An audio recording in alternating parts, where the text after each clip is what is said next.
Bueno, bienvenidos, bienvenidas a este evento, clase inicial del programa de actualización en docencia universitaria.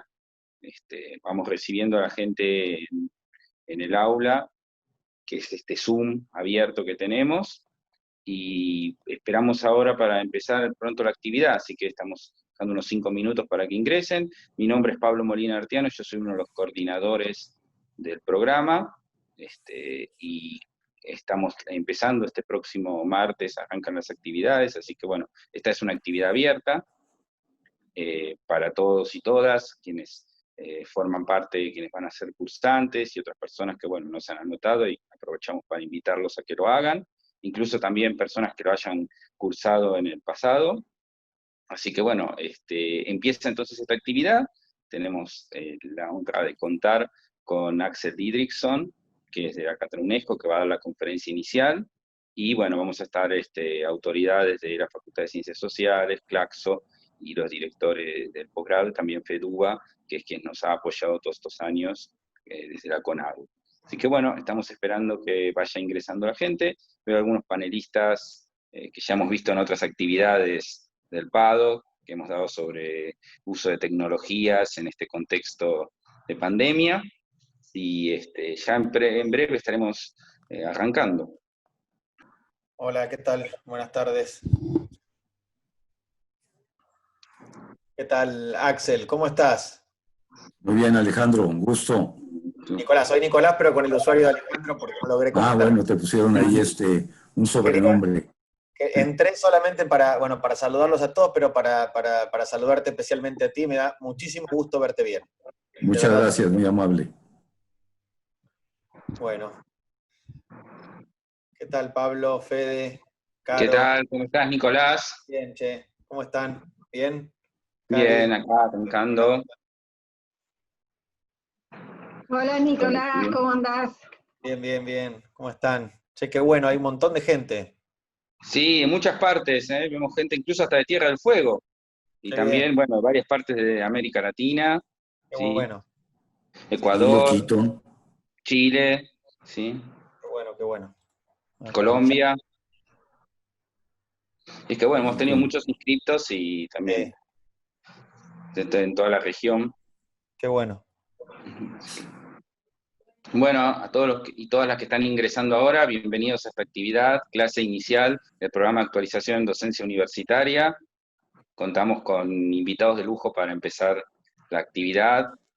Hacemos las presentaciones institucionales, pues tenemos la conferencia del doctor Axel Didrikson sobre el pasado, presente y futuro, o los momentos inmediatos de corto, largo y mediano plazo, de este escenario post-pandemia que ha dado vuelta a todo, y entre ello la educación superior. Así que bueno, estamos incorporando a la gente, ingresando, así que ya en breve estamos empezando. Bueno, buenas tardes a todos, a todas. Buenas tardes, buenos días, buenas noches, porque tenemos público conectado de diferentes partes de América Latina. Bienvenidos. En este panel estamos dando inicio a la novena corte del programa de actualización, programa de posgrado de actualización de docencia universitaria, que llamamos PADOC. Este programa fue creado en el año 2012, después de un encuentro entre la Facultad de Ciencias Sociales y FEDUBA, y desde hace 2 años se vinculó también Claxo, y bajo el auspicio de la UNESCO. Agradecemos desde ya la presencia de Claxo, que nos ha permitido tener poder tener un ingreso a toda la región y América Latina, llegar a lugares recónditos. Claxo siempre ha sido pionero en la educación a distancia, hoy es un momento central que nos hace repensar nuestras propias prácticas de docencias, así que agradezco muchísimo que se hayan podido sumar y potenciar instituciones tan prestigiosas como la Facultad de Ciencias Sociales de la UBA, UNESCO y los docentes que nos acompañan, los trabajadores docentes. Sin más, si les parece, presento a cada uno de los panelistas que nos acompañan hoy. En primer lugar, a la decana Carolina Mera, decana de la Facultad de Ciencias Sociales de la Universidad de Buenos Aires, a Karina Batiani, la secretaria ejecutiva de Claxo, a Federico Montero, secretario general de FEDUBA, a quien agradezco su generosidad por haberme invitado a participar del panel, y a los co-directores del PADOC, Pablo Molina y Esther Levy, que se sumará en breve, y por supuesto a nuestro invitado, a quien agradecemos especialmente, que dará la conferencia, Axel Didrikson, que dará su conferencia sobre la educación superior y la pandemia, impacto en el corto, mediano y largo plazo. Como ustedes saben, el tiempo es tirano, pero mucho más tirano en estas plataformas, y mucho más estrecho, con lo cual le vamos a ir cediendo la palabra, y yo en todo caso voy haciendo señas o mandando algunos mensajitos para dar cuenta del tiempo. Agradezco mucho entonces a todos, a todas, y le doy la palabra a Carolina.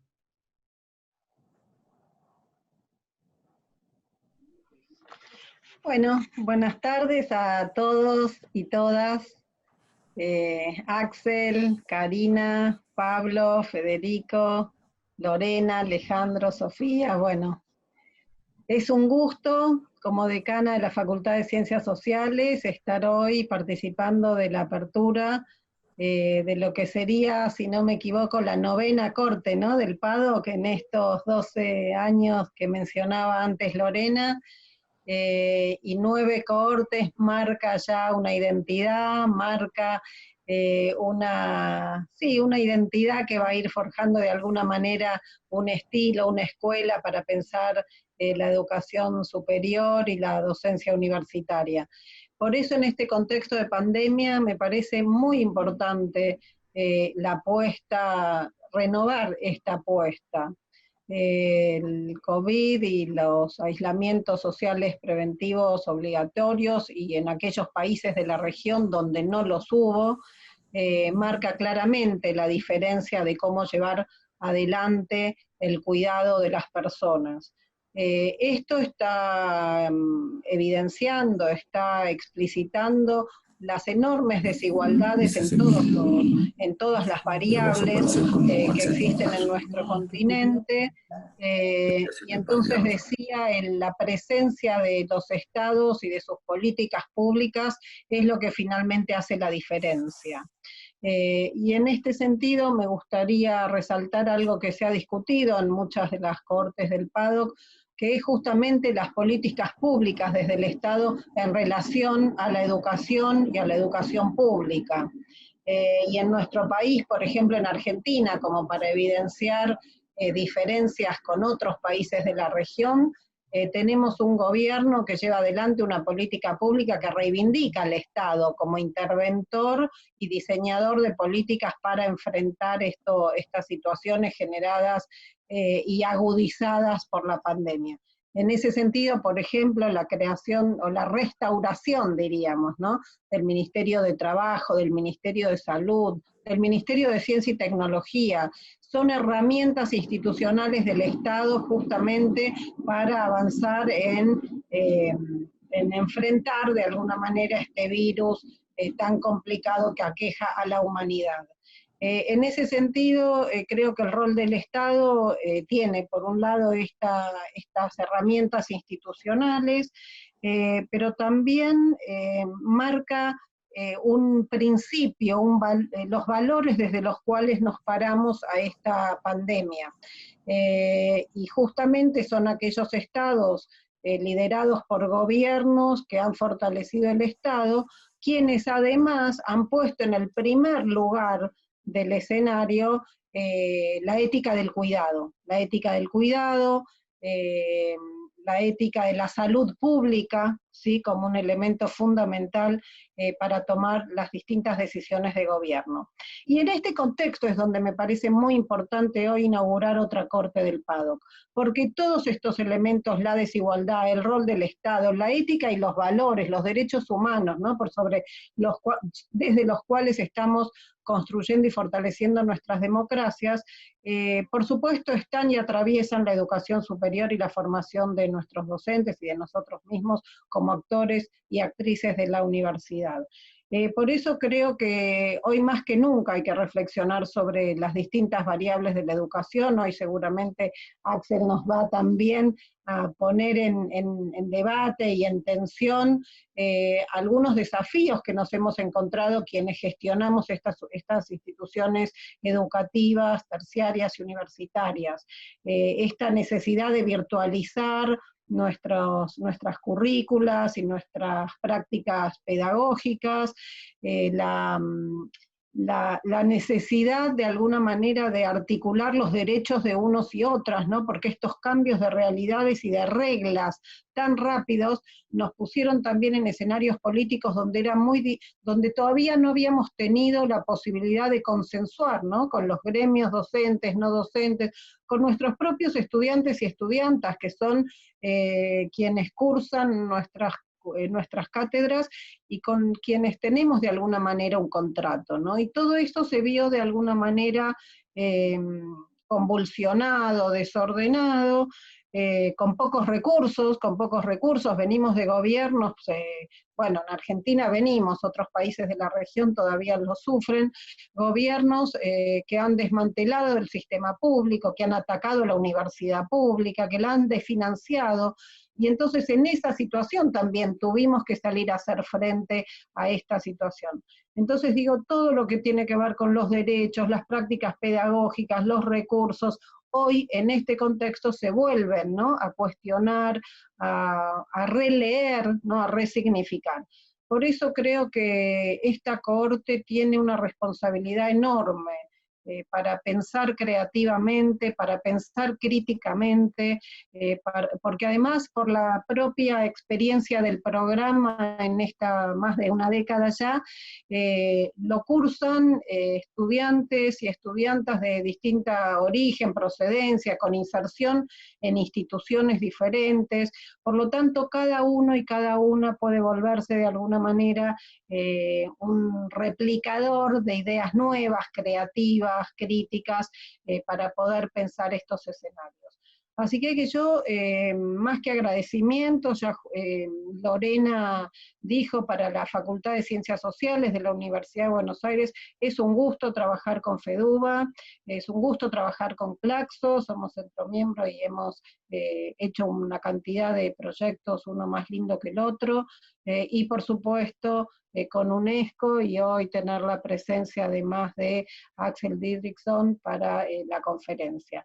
Quiero finalmente un especial agradecimiento y reconocimiento a Pablo Molina de Artaño y a Esther Levy, quienes vienen coordinando el programa, y sabemos que estos programas también tienen esa impronta, no solo de las instituciones que los posibilitan, sino también por las personas, con nombre, apellido, con cuerpo, presencial, más allá de esta pantalla virtual en la que estamos hoy, que hacen ese trabajo, que contienen, que lideran.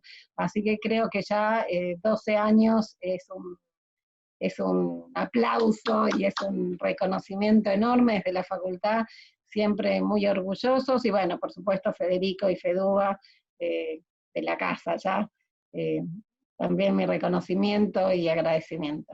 Y por supuesto saludos a todos y todas de todos los lugares y rincones del país y de la región que también se embarcan en esta aventura del PADOC. Así que los seguimos esperando para este programa y todos los cursos que seguiremos dando, ¿no? Fede, te veo así.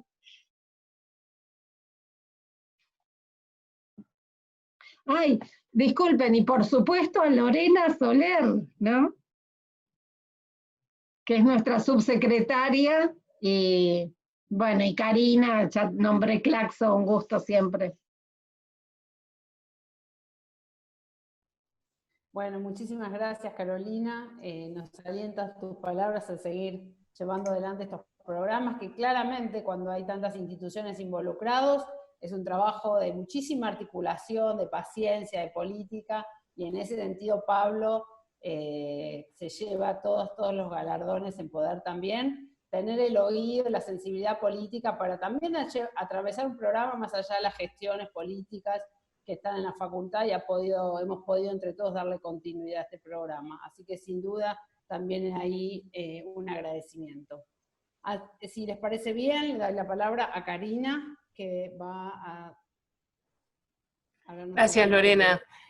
Sí, muy brevemente para tratar de recuperar en algo el tiempo perdido, para poder escuchar a Axel en su conferencia inaugural. Quiero, en primer lugar, saludar esta iniciativa, bueno, saludar muy especialmente a la Facultad de Ciencias Sociales, a Carolina Mera, su decana, centro miembro de Claxo, que como bien ella dijo, hemos realizado y seguiremos realizando actividades, cada una mejor que la anterior siempre.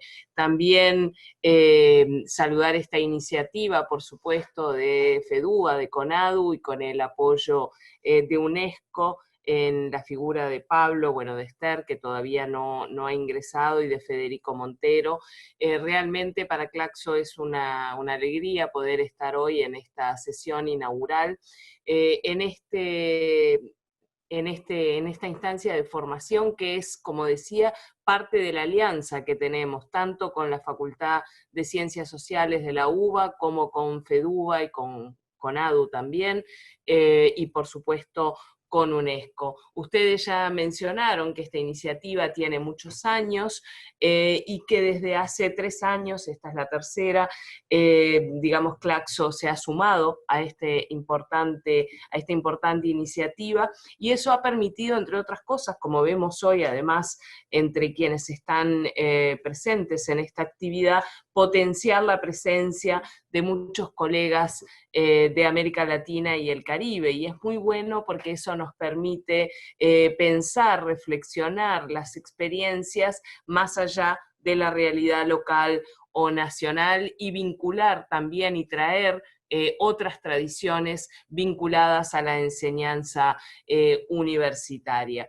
Como bien decía también Carolina en sus palabras, este año además esto supone un desafío adicional, esta 9ª cohorte, por la circunstancia en la que estamos viviendo, por la pandemia, por el COVID, y bueno, que nos obligan a hacernos nuevas preguntas en la relación entre lo virtual y lo presencial en el ejercicio de la docencia, preguntas con las que se convocó a esta 9ª cohorte, tales como qué estrategias pedagógicas se están desplegando o podrían desplegarse para sostener el derecho a la educación, aún en estos contextos, cómo pensar el trabajo académico y las condiciones de trabajo desde el fenómeno del aislamiento social, el aislamiento físico más que el aislamiento social, cuáles son los entornos virtuales que podrían mitigar y cuáles los que profundizan las desigualdades preexistentes en la universidad, qué oportunidades ofrece la pandemia para repensar los sentidos justamente de las propuestas pedagógicas, y cómo puede la universidad contribuir a la sociedad en estos momentos de crisis. Claramente en este posgrado se pretende trabajar, como siempre, con un abordaje crítico y con un abordaje colectivo de altísimo nivel académico. No voy a nombrar aquí a todos los docentes que forman parte de esta 9ª cohorte del diploma, pero son de altísimo nivel académico, y también nos permite encarar los grandes desafíos de la universidad en el siglo XXI. Tenemos hoy más que nunca que pensar las nuevas formas de hacer docencia universitaria, que sin duda hoy están mediadas por plataformas, pero pensando siempre la centralidad también de la presencialidad o de las clases o sesiones presenciales como espacios de encuentro, de socialización, de aprendizaje. En definitiva, colocar en el centro la preocupación que creo que todos y todas tenemos de la educación como proceso, y lo que varios llaman el secreto del aula, ¿verdad? O el secreto que está en el aula, eso que pasa solamente allí, en esos caminos de ida y vuelta y que no se reemplaza por las pantallas. Esos son los desafíos que tenemos hoy y esos son, en definitiva, los desafíos que también desde Claxo en múltiples espacios estamos reflexionando en conjunto con todos ustedes. Así que nuevamente, gracias.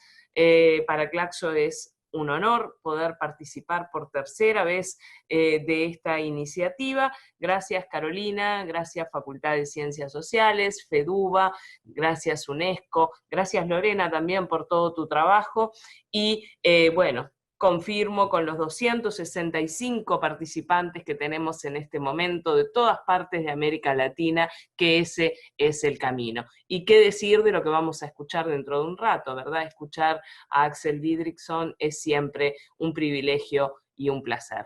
Gracias. Muchas gracias, Karina. Quiero recordar además que Claxo ha sido una institución pionera en la educación a distancia. No solamente me tocó a mí, como muchas generaciones, ser estudiante y ser docente de Claxo cuando los primeros cursos virtuales se podían tomar en toda la región, así que hoy más que nunca el agradecimiento porque es un trabajo de muchísimos años que lo necesitamos más que nunca en esta coyuntura. Así que, Fede, si te parece, Federico Montero, secretario general de FEDUBA, le doy la palabra. Bueno, gracias Lorena, buenas tardes a todos y todas, una enorme bienvenida a todos los y las cursantes de este diploma. Es una alegría para nosotros y un orgullo poder contar con la presencia de Carolina Mera, de Karina Battiani, de Axel Didrikson, el acompañamiento institucional de Lorena Soler y los directores de este posgrado. Sé que todos tienen una agenda apretada y les agradezco muchísimo, honestamente y sinceramente, el apoyo que siempre han dado a esta iniciativa, que es una iniciativa que surge de la necesidad de los y las docentes universitarias de revisar nuestra práctica. Nosotros nos encontramos con la situación por la cual el devenir docente en la universidad no es parte de un camino sistematizado y objetivado como quizás muchas de las otras prácticas en las que nosotras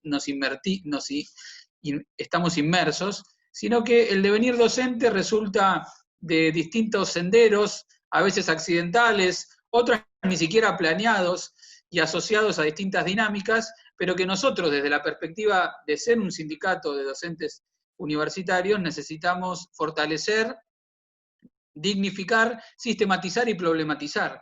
Y entonces notábamos que existían diferentes instancias de formación disciplinaria, pero que la reflexión sobre nuestra práctica docente era difícil de abordar, y muchas veces ni siquiera se consideraba necesario hacerlo. En la medida en que la problemática de la educación superior se fue avanzando en su desarrollo y fuimos inscribiéndonos todos y todas en esta idea de que la educación superior puede y debe ser un derecho, y la universidad puede y debe ser un derecho, también empezamos a pensar qué significaba eso, no solamente, como decía Carolina Mera, en términos de políticas de Estado, que garantizara la ampliación del sistema, la construcción de nuevas universidades, el mejoramiento del salario, sino también qué significaba para los y las docentes considerar que la educación superior y la universidad es un derecho. Y una de las cuestiones que también implican para nosotros es la posibilidad de revisar nuestras prácticas, formarnos mejor en las dimensiones pedagógicas y didácticas de nuestras estrategias, considerando que la posibilidad de garantizar ese derecho en gran medida está también atada a la suerte y a las condiciones que nosotros como docentes podamos tener. Cuando comenzamos este trayecto, siempre la idea fue poder hacer de esto una política institucional de las facultades sociales y del conjunto del sistema universitario en la Argentina. Por suerte esta agenda ha logrado tener receptividad en las facultades sociales y en otras facultades a lo largo de lo ancho de la Argentina y también a nivel regional. En esta etapa tan difícil donde la pandemia nos golpea a todos en distintos niveles, desde las urgencias sociales, lo sanitario, pero también desde nuestro trabajo docente, es como que todos hemos vuelto a esa necesidad que antes quizás era lejana, que es revisar nuestra práctica, porque nos encontramos dando clase con esta plataforma, en el marco de nuestra cotidianidad y de nuestro ámbito doméstico, con nuestros hijos, nuestras hijas, bueno, en las dificultades que todos atravesamos, es como que esa necesidad de ver cómo es nuestra práctica aparece ahora con mucha más fuerza y con una actualidad totalmente convocante. Entonces, creo que es muy oportuno poder lanzar esta cohorte en este momento con esta diversidad de participaciones, diversidad de enfoques, que nos plantea un desafío enorme, que no es solamente cómo dar clase en la pandemia, cómo sostener la educación superior en la pandemia, en la que cientos de miles de docentes en la Universidad Pública Argentina y en toda la región lo están haciendo, poniendo mucho de sí, mucho más de sí de lo que se supone que tienen que poner, desde su conexión a Internet, su tiempo libre, mucho más lo que se dedica, pero también poniendo un enorme compromiso que tiene que ser valorado. Pero también pensando el día después, algo de toda esta experiencia, de esta inmersión en la virtualidad, nos tiene que servir también para pensar cómo incorporamos estas tecnologías en el proceso de ese derecho a la educación superior. Muchas veces las tecnologías pueden ser implementadas con lógicas excluyentes. Desde la convicción que nosotros tenemos y que sabemos que es compartida porque es una guía, tanto por Claxo como por la Facultad de Ciencias Sociales, con nuestros socios de México y de la Cátedra UNESCO, compartimos ese mismo horizonte. Entonces, es sumar a esta propuesta que se fue construyendo a lo largo del tiempo, de poner en discusión el rol docente, de ponerlo en la discusión en la línea del derecho a la educación superior y ponerlo en este contexto particular, donde todas nuestras prácticas están interpeladas por la condición de la pandemia, con que tenemos la voluntad de afrontar esta corte. Así que yo realmente estoy muy alegre, muy contento, muy emocionado de poder hacer realidad una vez más este proyecto que tanto queremos, porque hay mucho también del orden de los afectos que se ponen en juego cuando uno construye colectivamente con compañeros y compañeras, con gran esfuerzo y compromiso estas iniciativas, y creo que la recepción que ha tenido, la gran participación, habla de que vamos por el buen camino. Una simple palabra de agradecimiento también para todos aquellos y aquellas que no se ven acá en la pantalla y que están detrás de todo esto, el equipo de sociales, encabezado por Carolina Mera y toda la gestión de Claxo, encabezado por Karina, pero también Nicolás Arata, Alejandro Gambina, por parte de FEDUA, Florencia Tursi, el conjunto, Belén Sotelo, el conjunto de compañeros y compañeras que están detrás de escena y que en el día a día van a estar contactándose con todos aquellos que hoy cursan. Tenemos un enorme desafío por delante, creo que esta corte va a ser un punto de inflexión en el programa. Creo que la posibilidad de compartir juntos esta experiencia, de formarnos en lo que nos está pasando, pero también en proyectar para adelante lo que necesitamos en términos de formarnos para una mejor y más abarcativa universidad pública para todos, es el enorme desafío que tenemos por delante en esta corte. Bienvenidos a todas y todas y un enorme agradecimiento por estar acá. Muchísimas gracias, Federico. Un gran desafío para un sindicato en este momento y para los derechos de los trabajadores docentes, ¿no es cierto? También otro desafío por delante. Bueno, Pablo Molina, si te parece, algunas palabras de presentación sobre el programa en sí mismo, que es finalmente quien está en el corazón de la coordinación junto con Esther Levy, que esperemos pueda aparecer y si no, se está presente en todos nosotros. Bueno, muchas gracias, Lorena. Quisiera solamente retomar algunas de las palabras que han dicho quienes me precedieron.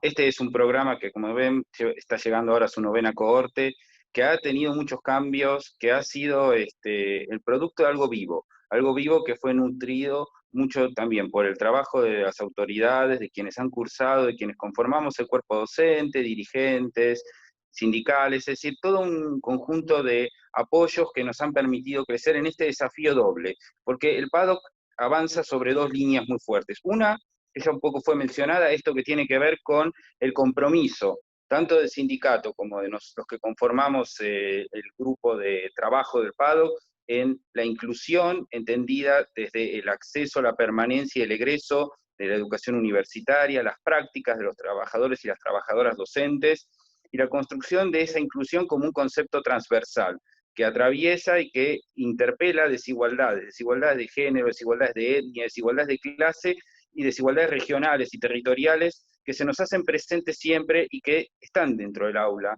aunque ésta sea virtual. Y es que ahora la virtualidad nos convoca a repensarlas y a incorporarlas como un elemento tensionante dentro de la misma propuesta que vamos a trabajar acá. Por eso es que esta cohorte va a asumir ese desafío, va a asumir el desafío en el plano de lo que nos ha dado el COVID-19, pero también va a retomar los aportes que han sido hechos a lo largo de estos años anteriores. Y también es una propuesta pedagógica crítica que apunta precisamente a que, como decían, reflexionar sobre nuestras prácticas, trabajar sobre lo que son los conceptos que parecen tan dados como naturalizados, pedagogía, didáctica, programa, plan, concurso, antecedentes, y que muchas veces no nos detenemos a reflexionar y no pretendemos con esto dar una hoja de ruta o un camino, sino efectivamente hacerlos algo que es muy caro para nosotros los sociólogos, desnaturalizarlos, sacarlos del lugar donde están como algo dado, con una inercia institucional que también somos parte y que tenemos que precisamente sacarla, hacerla visible y ponerla en un espacio donde sea interpelada críticamente. No deseo extenderme mucho más, vamos a ceder la palabra al invitado de honor que tenemos, Axel Didrikson.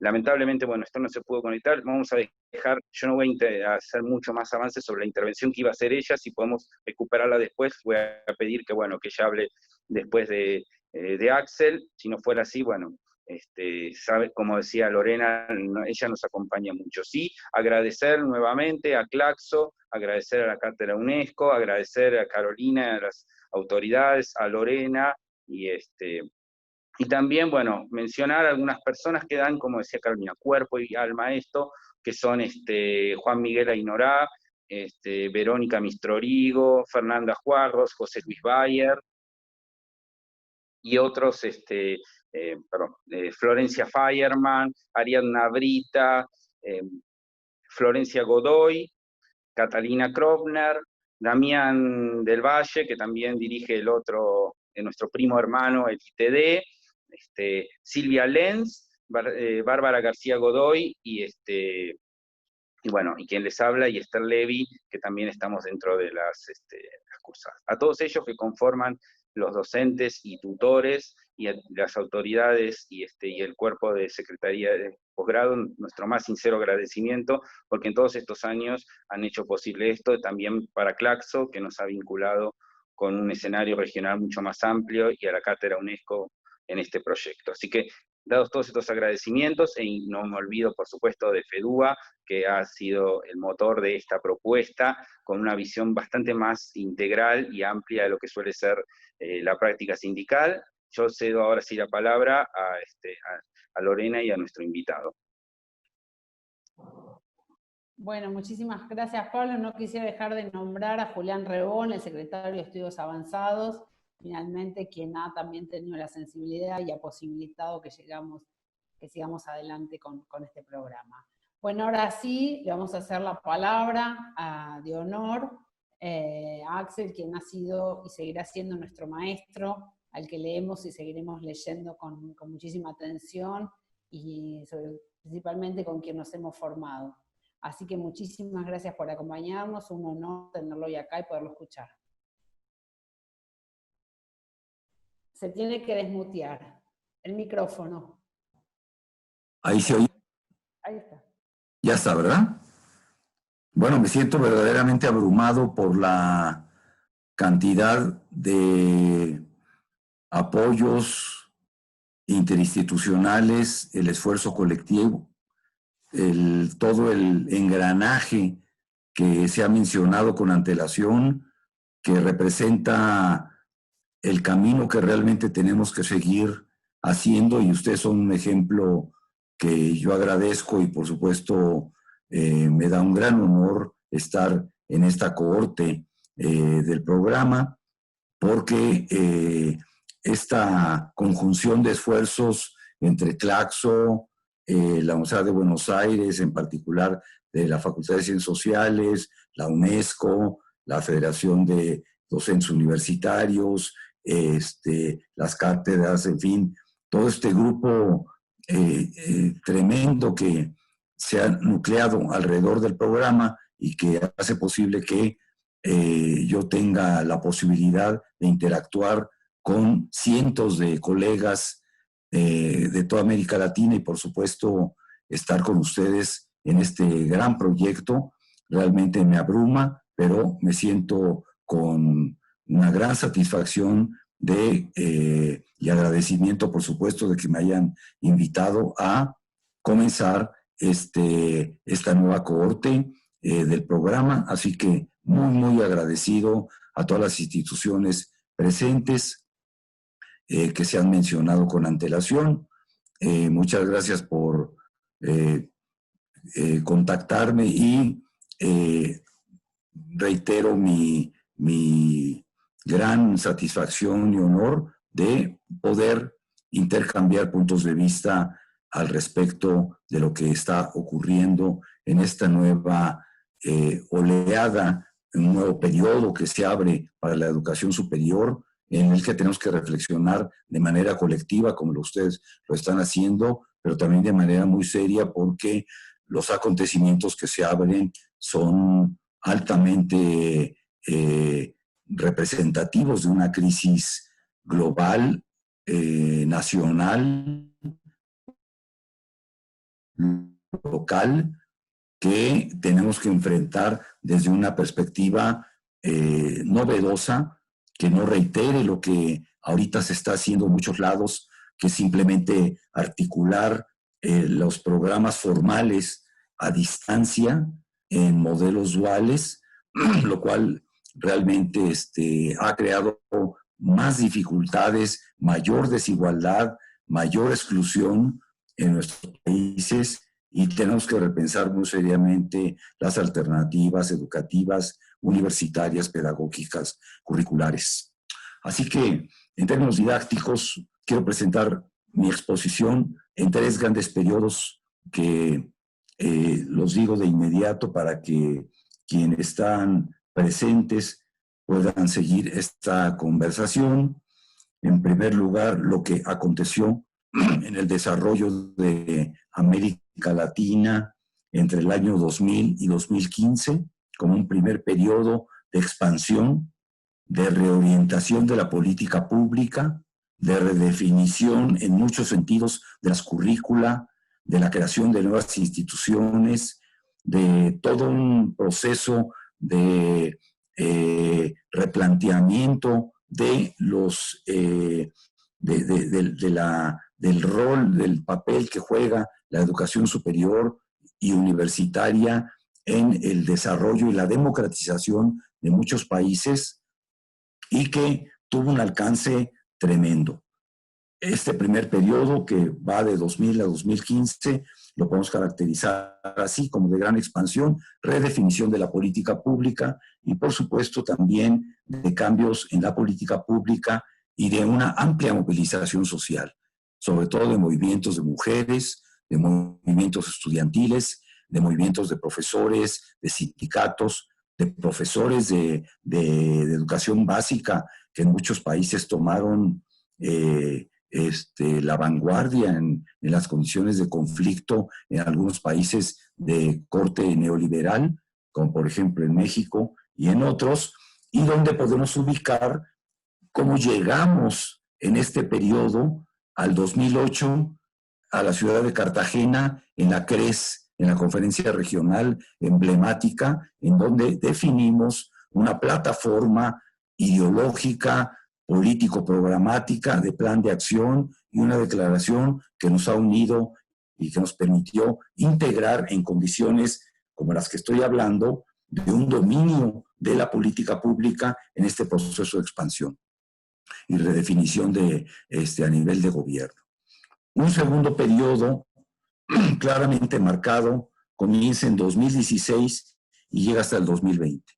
Es decir, hay una redefinición en muchos países hacia el neoliberalismo, hacia el fascismo, hacia la derecha, hacia proyectos contra las universidades y la autonomía universitaria, y toda una conculcación de los avances en los que se habían logrado en materia de docencia, investigación, extensión de la cultura y desarrollo de alternativas curriculares, novedosas, innovadoras en el periodo anterior. Y el tercer periodo, que es el que nos está tocando reflexionar y que lo tenemos que hacer desde una visión a corto, mediano y largo plazo, es el que nos encontramos del 2020 y que yo ubico de aquí hacia los próximos por lo menos 5 y 10 años. Este nuevo periodo que se abre en el 2020 llega con el chubasco infectado epidemiológico a nivel mundial y que en corto plazo, por lo menos en este año y el próximo año, tenemos que pensar la redefinición de estrategias frente a la incertidumbre que trae consigo esta pandemia, un desarrollo a mediano plazo que ubico entre los 3 y 4 años, como podríamos o estamos pensando, debatiendo qué significa la redefinición de los sistemas de educación superior y universitarios en términos de un replanteamiento de las condiciones generales de vida, de sanidad, de curriculares, de organización interna, de institucionalización en general de las universidades, y uno a largo plazo, que voy a plantear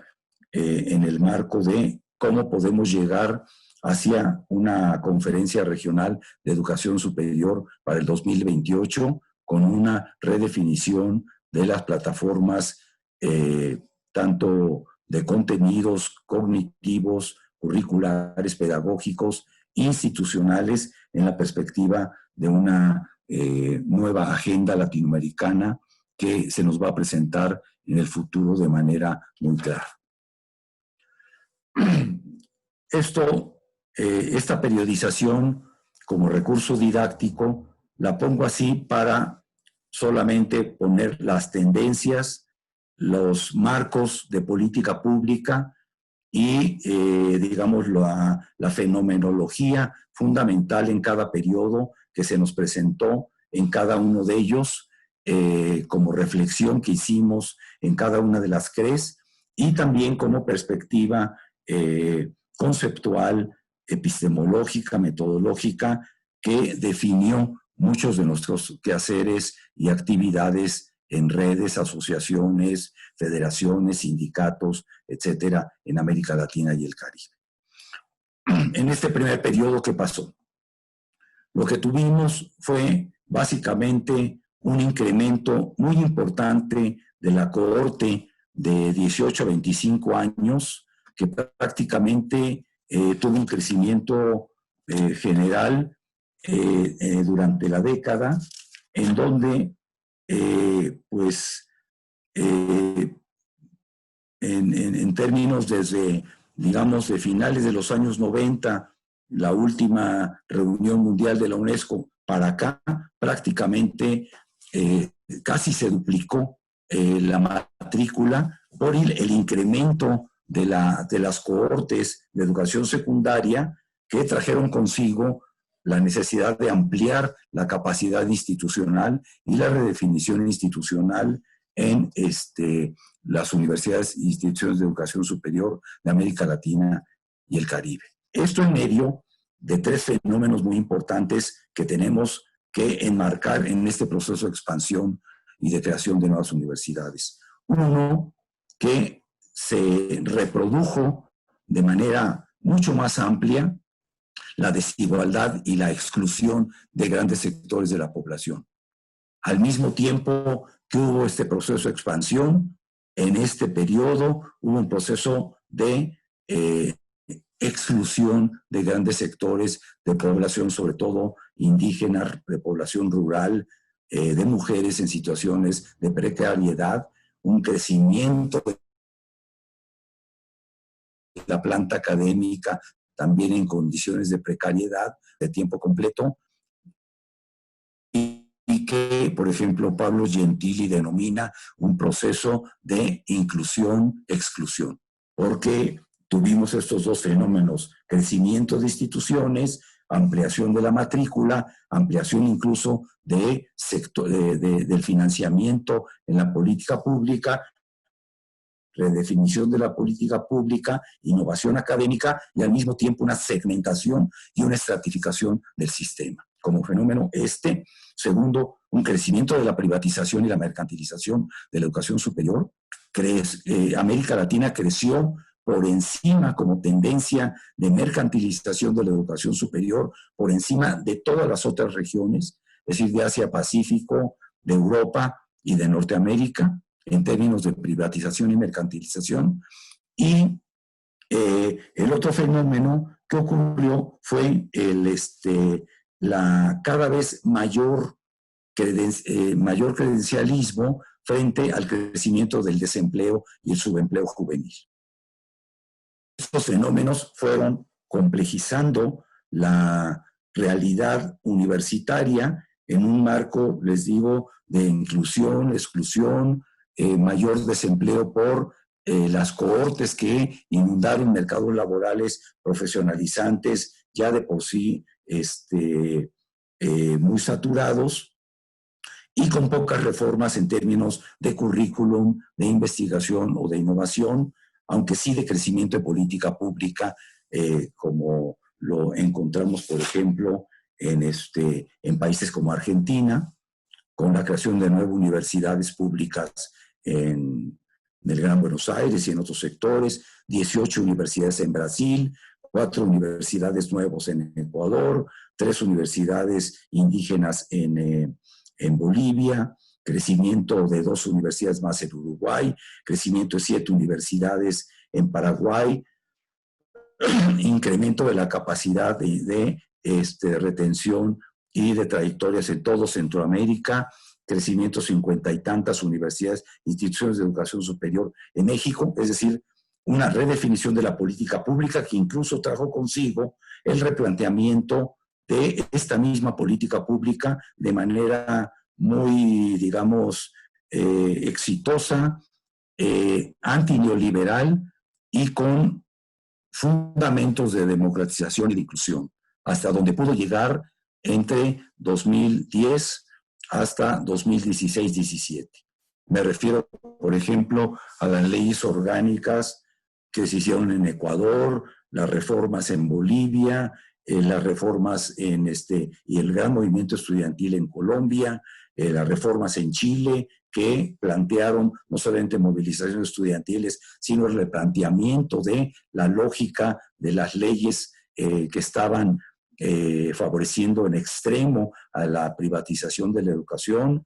Obviamente también hay que meter ahí la gran movilización popular en México que trajo consigo el gran triunfo de Andrés Manuel López Obrador, con una verdadera avalancha popular que prácticamente dejó atrás a los partidos tradicionales, el PRI y el PAN los dejó hechos añicos, y que hace que hoy tengamos un gobierno progresista que está replanteando toda la reforma educativa desde perspectivas muy novedosas, tal y como ocurrieron en el periodo entre 2010 y 2015 en los países que he mencionado, y particularmente 2 que ocurrieron de forma emblemática, uno en Brasil durante el periodo de Lula, con la creación de 18 universidades y un conjunto de programas de inclusión y de apertura hacia sectores tradicionalmente excluidos y marginados, con la política de inclusión y de programas de afirmativos.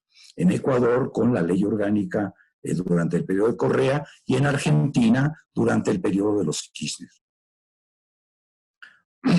Este gran periodo nos lleva en el 2008 a juntarnos de forma masiva en Cartagena de Indias, en donde pudimos elaborar una gran declaración que nos identificó a todos, que nos permitió llegar a la Cumbre Mundial de la UNESCO en el 2009 con quizá la composición regional más sólida, que tuvieron incluso que aceptar los grandes términos en los que habíamos planteado la declaración de la CRES 2008 de Cartagena, y en donde todo el grupo de universidades privadas y de mercantilización que llegó al 2008 no pudo hacer mucho porque les sorprendió la capacidad de organización, de replanteamiento, de definición de los procesos de transformación que nos estamos planteando en esa reunión de la CRES 2008 y que va de la mano de todo este proceso de expansión, de la visualización de políticas nuevas, de innovación, etcétera, que tuvimos durante este periodo.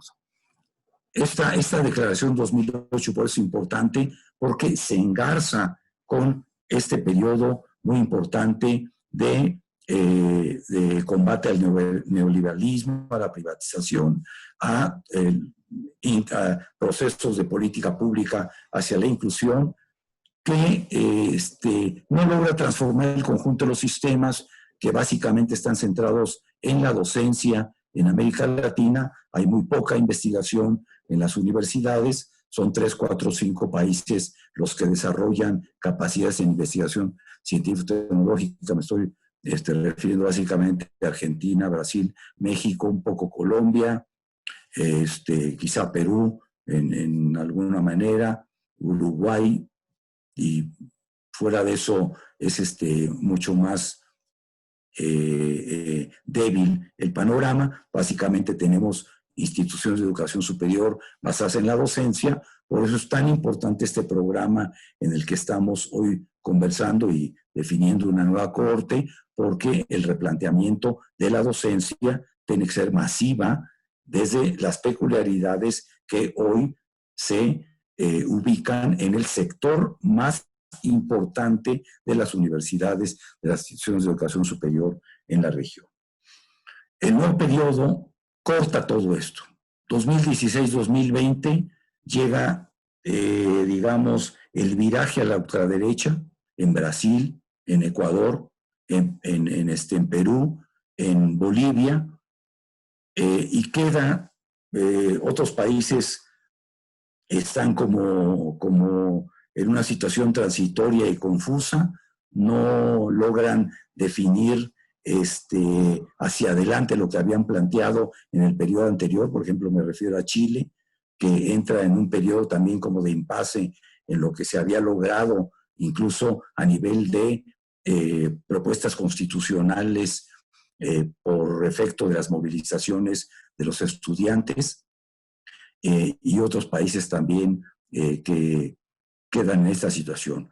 Y hay 2 países que logran transformaciones importantes, que básicamente los podemos ubicar en 2, que son la punta hoy del replanteamiento de recoger lo que se hizo en 2008, recoger lo que se hizo en el 2018 en Córdoba, Argentina, en la CRES 2018 respectiva, donde todos nosotros estuvimos, replanteamos y redefinimos la identidad que se nos planteó desde 2008, y estos 2 países básicamente están centrados, y la gran responsabilidad de lo que tenemos encima para jalar frente a esta suerte de vuelta al neoliberalismo, a la ultraderecha, etcétera, es Argentina y México. Argentina con el gobierno de Fernández y México con el gobierno de Andrés Manuel López Obrador. Nos estamos replanteando las definiciones de política pública y apuntalando definiciones en términos de el nuevo papel que debe jugar la educación superior en estos países, y de forma bilateral que debemos acompañarnos para dar digamos, ejemplos de que condiciones de bilateralidad desde gobiernos con amplias mayorías de soporte en la política pública, podemos dar ejemplos de cómo redefinir estas condiciones frente a gobiernos que realmente están en condiciones de persecución de universidades, de profesores, de académicos, reduciendo hasta un 60% el total de los presupuestos, como está ocurriendo en Ecuador, cerrando universidades o prácticamente sumiéndolas a la mínima expresión, como son las 4 universidades emblemáticas de Ecuador que se fundaron con una gran expectativa y que lograron grandes procesos de innovación en este país, y algunos otros países que siguen replanteando la necesidad de mantenerse en la lógica de los acuerdos 2008-2018 que logramos como continente y como perspectiva de una corriente de pensamiento que hemos logrado en toda América Latina, muy identificada con los principios que surgieron en estas conferencias regionales.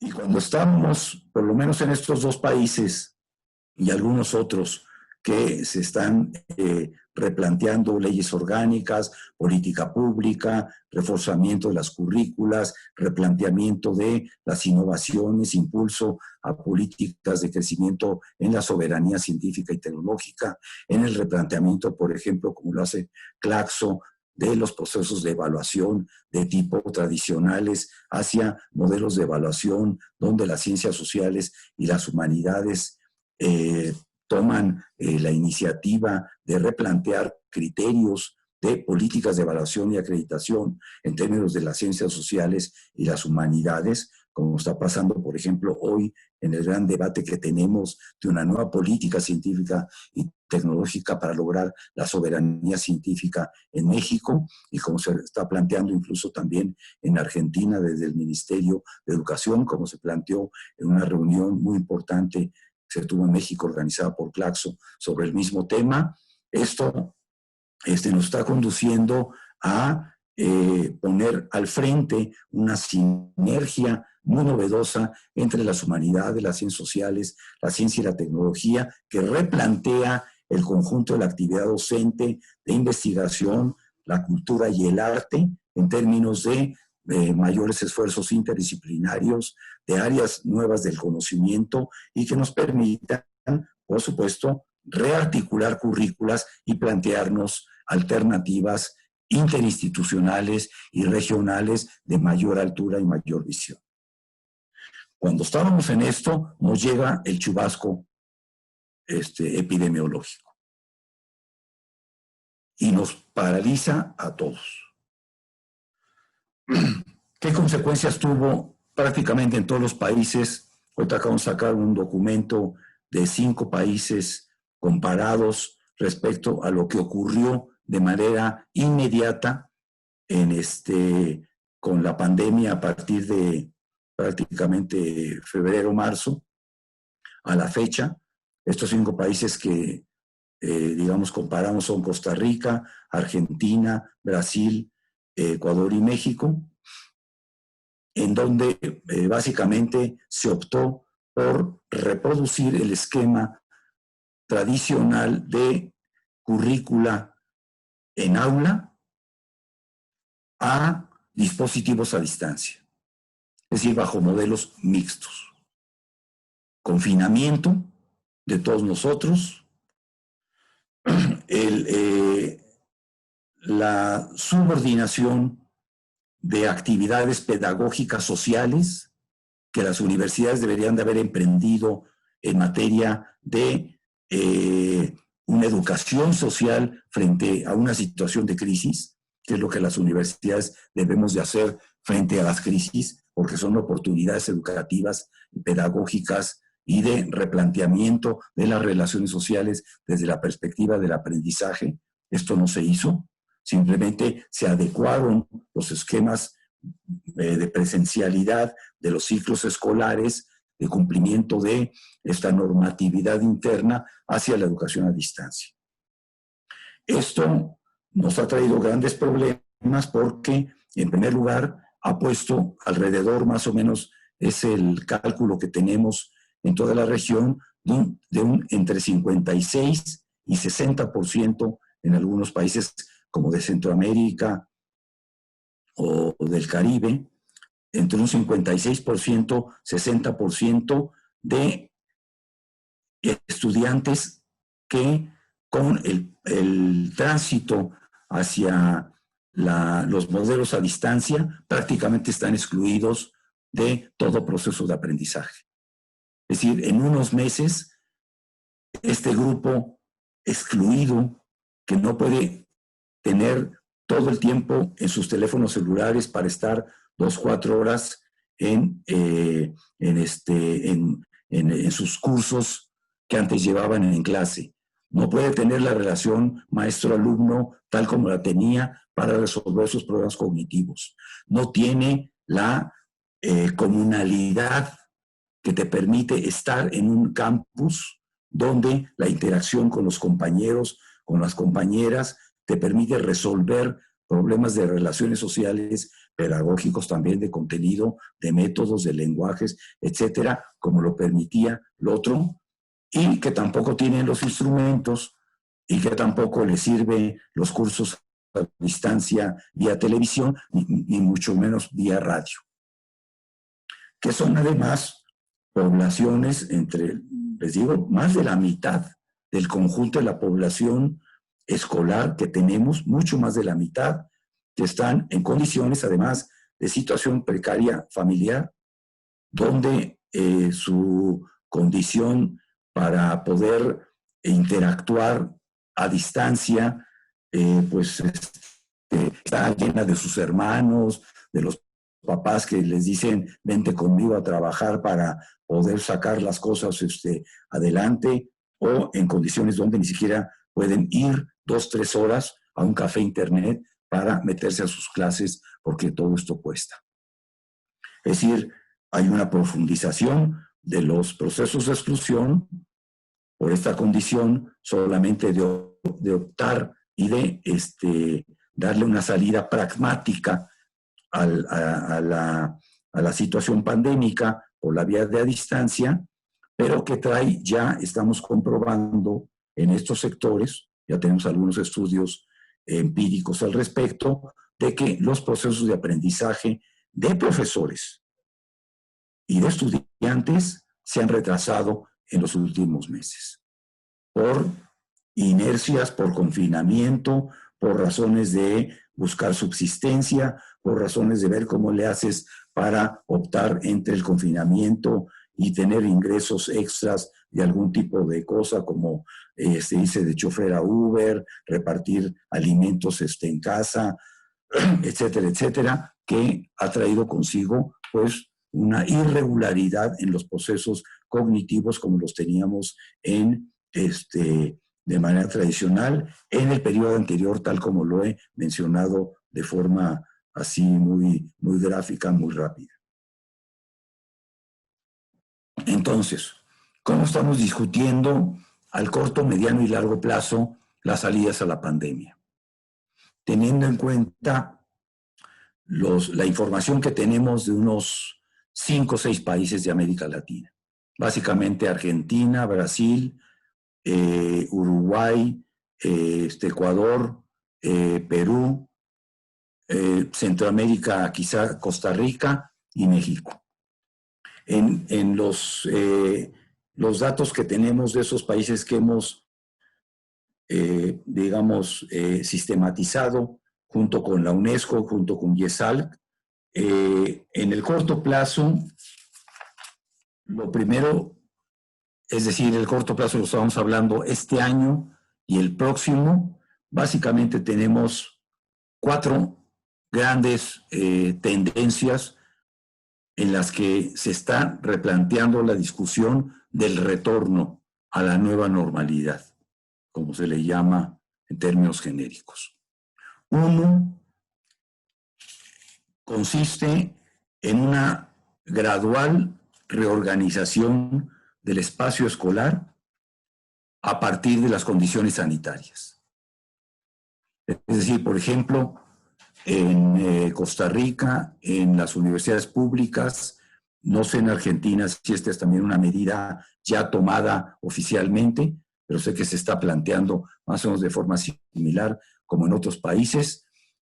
La idea es combinar de forma mixta lo presencial con la continuación a distancia y tener la mitad de la cohorte o de las matrículas un tiempo presencial y la segunda parte a distancia.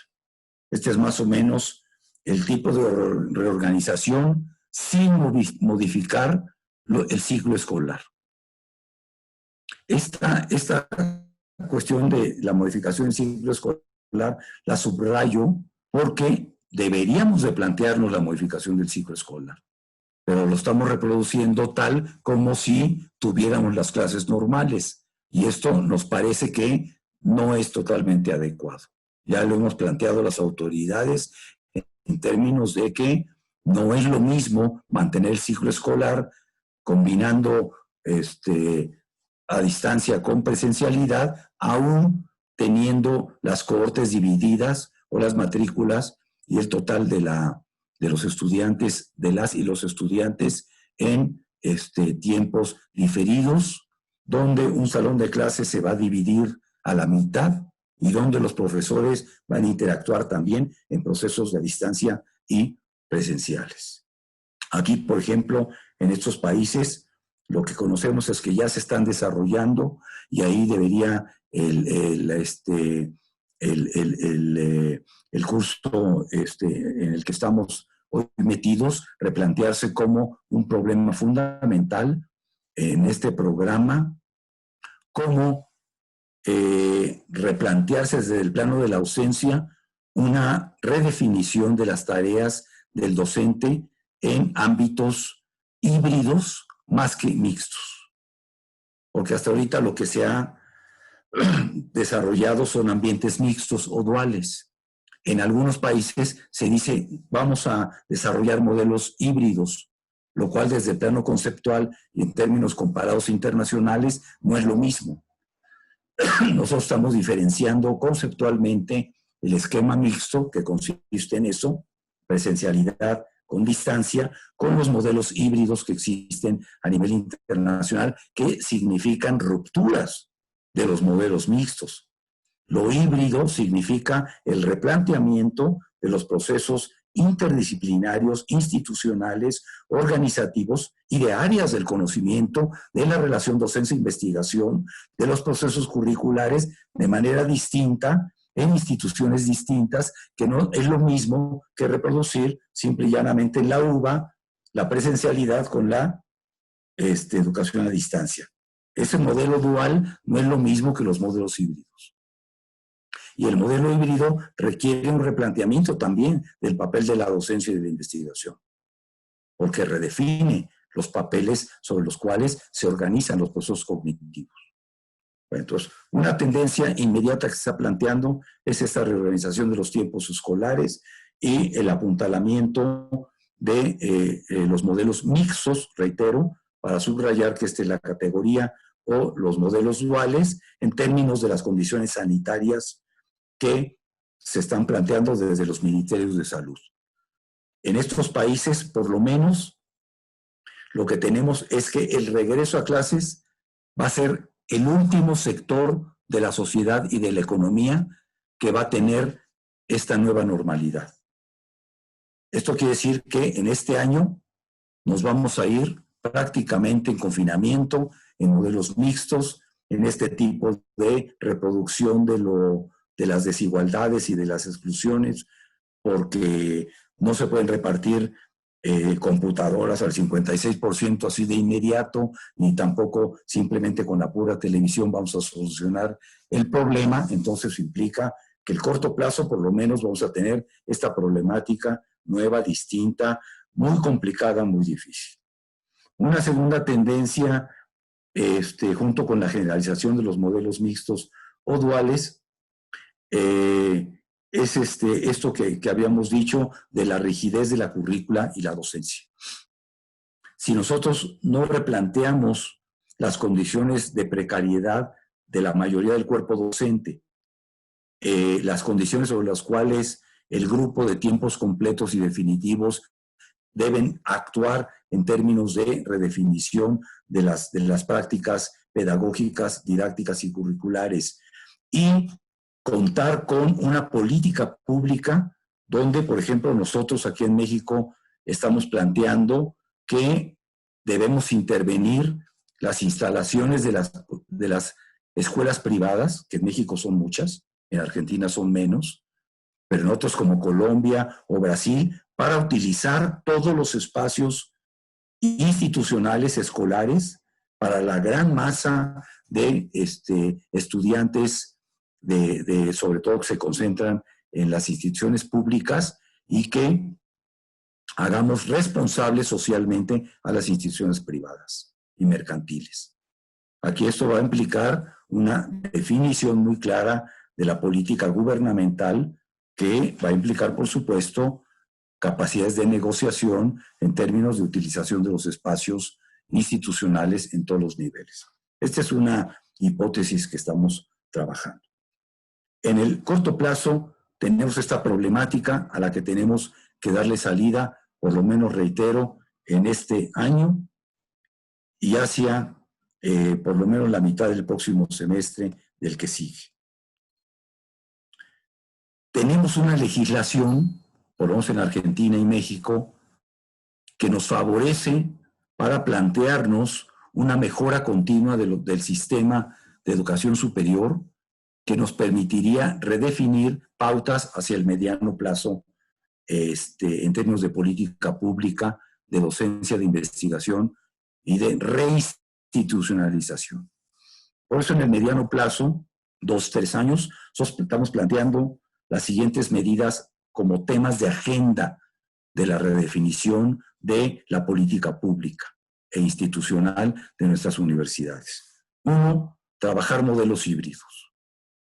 Es decir, las instituciones tradicionales, la UBA, la UNAM, la UAM, la Universidad de Sao Paulo, Costa Rica, etcétera, etcétera, van a seguir manteniendo los esquemas duales, pero lo que nos puede dar una salida es la construcción de modelos de interacción, de cooperación, de colaboración que permitan construir alternativas curriculares de docencia e investigación efectivamente híbridas, que permitan ampliación de la matrícula y que permitan dar salida a un conjunto de demandas sociales que, si no las atendemos, se van a convertir en un conflicto social extra contra las universidades públicas, porque son donde la demanda es más sentida.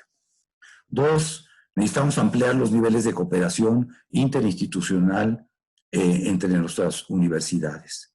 No es posible que sigamos ante la pandemia pensando que la solución la tiene solamente nuestra universidad. Si no trabajamos modelos alternativos interinstitucionales que nos permitan colaboración, cooperación entre infraestructura, espacios de aulas, de laboratorios, de investigación, etcétera, prácticamente vamos a quedar muy constreñidos en términos de lo que deberíamos de hacer pedagógica, didáctica y socialmente. Ampliar las coberturas en el marco de una crisis, porque las crisis son oportunidades y no inercias. Ante las crisis no podemos mantener tendencias de inercia. Ante las crisis debemos de replantearnos lo nuevo para plantearnos efectivamente un futuro distinto. La coparticipación, por supuesto, de talleres de uso y manejo de recursos, particularmente de aquellas instituciones que tienen más capacidad instalada en términos de nuevas tecnologías. Hay universidades, por ejemplo, la UNAM, que tiene una capacidad instalada nacional que no supera ninguna universidad del país. Si nosotros no abrimos esta gran capacidad instalada hacia, obviamente, una repartición de recursos tecnológicos masiva y de tiempos aire también de forma extraordinaria, vamos a seguir manteniendo este nivel de exclusión de grandes sectores poblacionales. Eso significa también ampliar la capacidad de nuestras instituciones para utilizar recursos que tengan responsabilidad social ante los sectores de mayor marginalidad. Estamos planteando que desde la perspectiva del 2018, tal y como planteamos en términos del todo el capítulo de internacionalización y redes, que definamos espacios compartidos de mayor integración regional en espacios múltiples de redes, asociaciones, sindicatos, organizaciones estudiantiles que nos permitan crear una cultura de la cooperación y de la solidaridad en tiempos de pandemia y de condiciones de crisis económica, porque una de las tendencias que se está abriendo es que la crisis económica va a traer consigo el replanteamiento de los términos del PIB, de los porcentajes del PIB, sobre todo hacia salud, hacia la recuperación económica de las grandes empresas pequeñas y medianas, y al final el porcentaje del PIB respecto a educación. No solamente por eso vamos a entrar hasta el último, sino también vamos a llegar al último y con menos recursos. Entonces, esto significa replantearnos la cooperación entre nosotros a nivel regional en términos de el mediano plazo. Y en el largo plazo, estamos pensando de 3 a 5 años en adelante, en vistas de la CRES 2028, plantearnos básicamente las condiciones de una redefinición de la política pública general en términos de la organización programática, estratégica de la educación superior. Lo que estamos planteando nosotros es que en esta visión prospectiva, lo que antes teníamos ya no va a poder ser igual. Que tenemos que plantearnos la redefinición de instituciones que antes estaban aisladas apenas con algunas asociaciones y redes, con modelos de convenios bilaterales, hacia la reorganización de un sistema regional latinoamericano de educación superior y conocimiento. Están las bases de sustentación del mismo, pero necesitamos tomar iniciativas que nos permitan ir efectivamente a una agenda latinoamericana de educación superior y producción de conocimientos en el marco de los próximos 3-5 años para redefinir efectivamente alternativas estratégicas frente a una crisis que nos va a durar 2-3 años por lo menos, económica, social, de inclusión-exclusión y de reorganización de la currícula y del pensamiento y los saberes. En este marco, si ocurre la conferencia mundial para el 2021, yo creo que se va a ir hasta el 2022 en Barcelona, vamos a tener que llevar un modelo programático, como va a ocurrir en todas las demás regiones, hacia lo que vamos a plantear en la conferencia mundial, y también que sirva de plataforma de discusión para la próxima CRES en estos años. Y significa una nueva estrategia de transformación que implique una movilidad intrarregional entre académicos, investigadores y estudiantes que nos permita aprovechar las nuevas condiciones de sustentación de este modelo estratégico que estamos planteando hacia el largo plazo en términos de un escenario alternativo, por supuesto, a la inercia y a las tendencias que existen hoy en día y que si se logran imponer van a ser nos van a dar un escenario simplemente de reproducción de las condiciones sobre las cuales lo que teníamos entre el 2000, 2015, 2016 se van a reproducir en condiciones mucho más complicadas por las condiciones de crisis. Entonces, esto nos plantea grandes retos, plataformas de colaboración muy amplias, una discusión regional verdaderamente seria y de altura de miras, nos plantea que las instancias de colaboración regionales como Claxo, como la UDUAL, como la UNESCO, IESAL, como otras redes y asociaciones que tenemos de colaboración y que estamos planteando identidades distintas en términos de un bien público, un bien social y un derecho humano, efectivamente pongámoslo en términos de esta crisis que nos abre la posibilidad de replantear estratégicamente los modelos universitarios y de educación superior.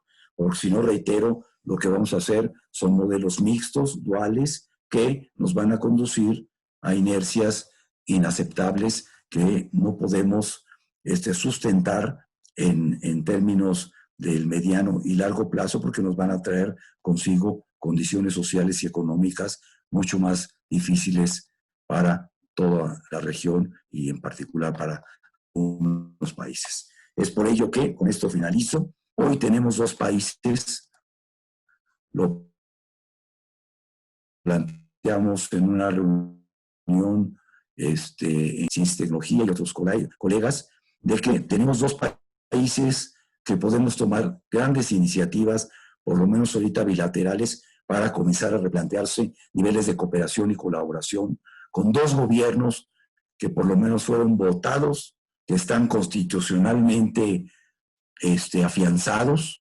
claro, con grandes problemas críticos de deuda pública, de violencia como en el país.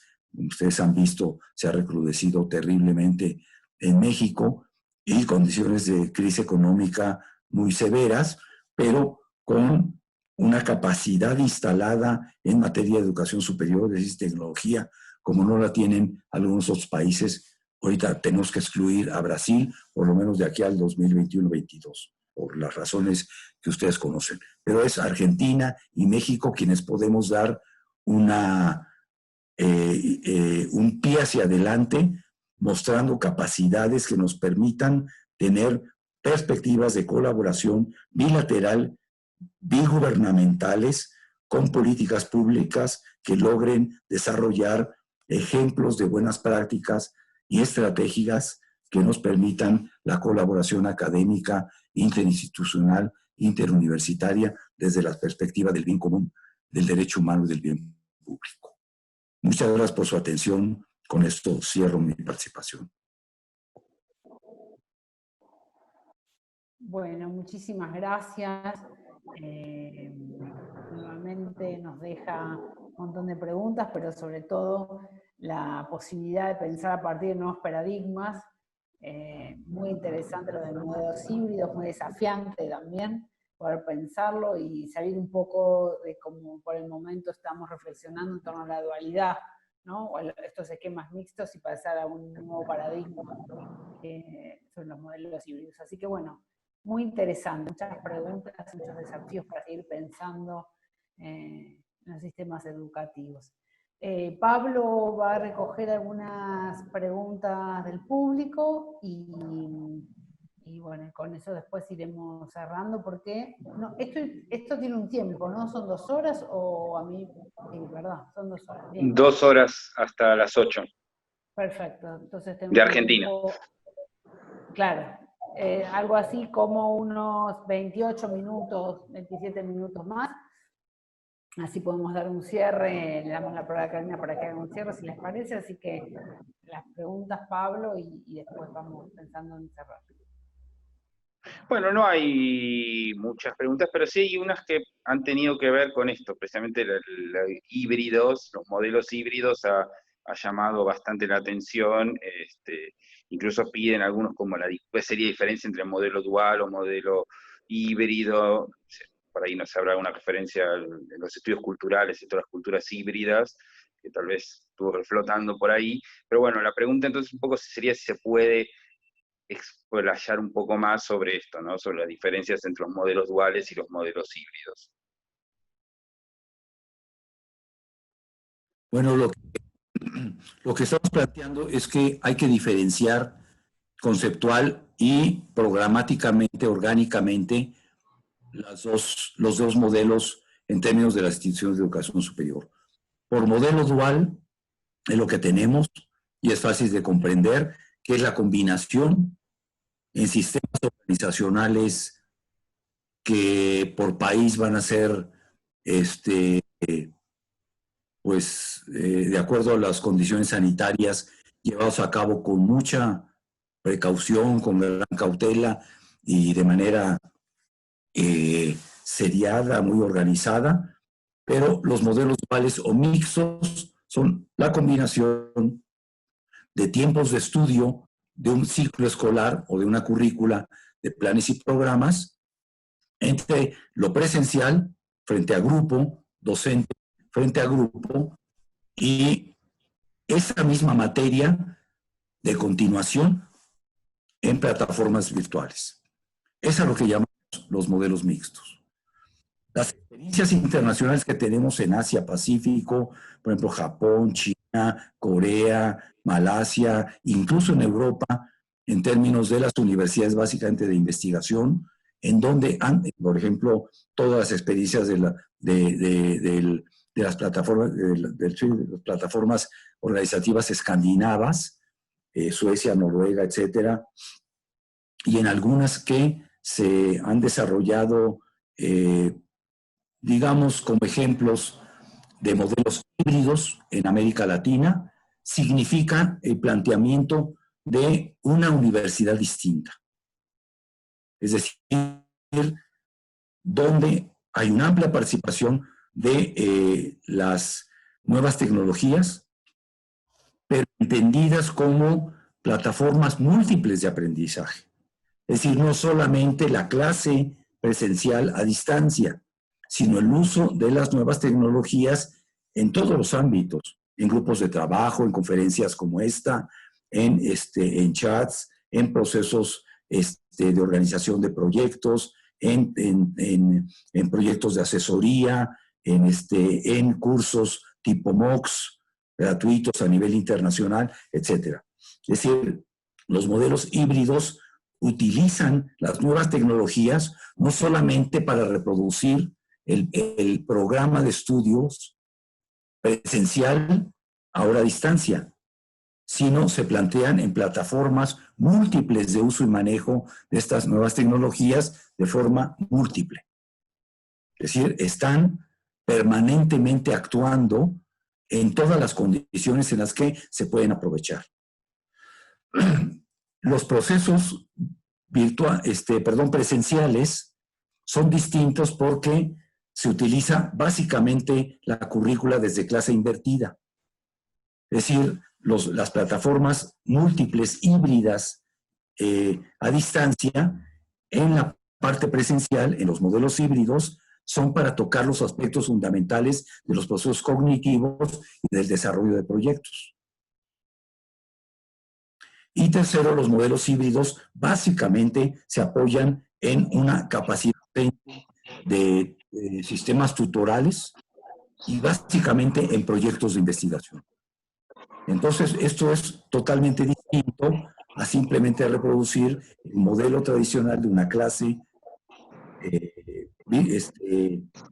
maestro-alumno a distancia, donde los modelos más bien son de colaboración, incluso de fusión entre instituciones en espacios que se construyen ad hoc para trabajar con modelos alternativos e innovadores.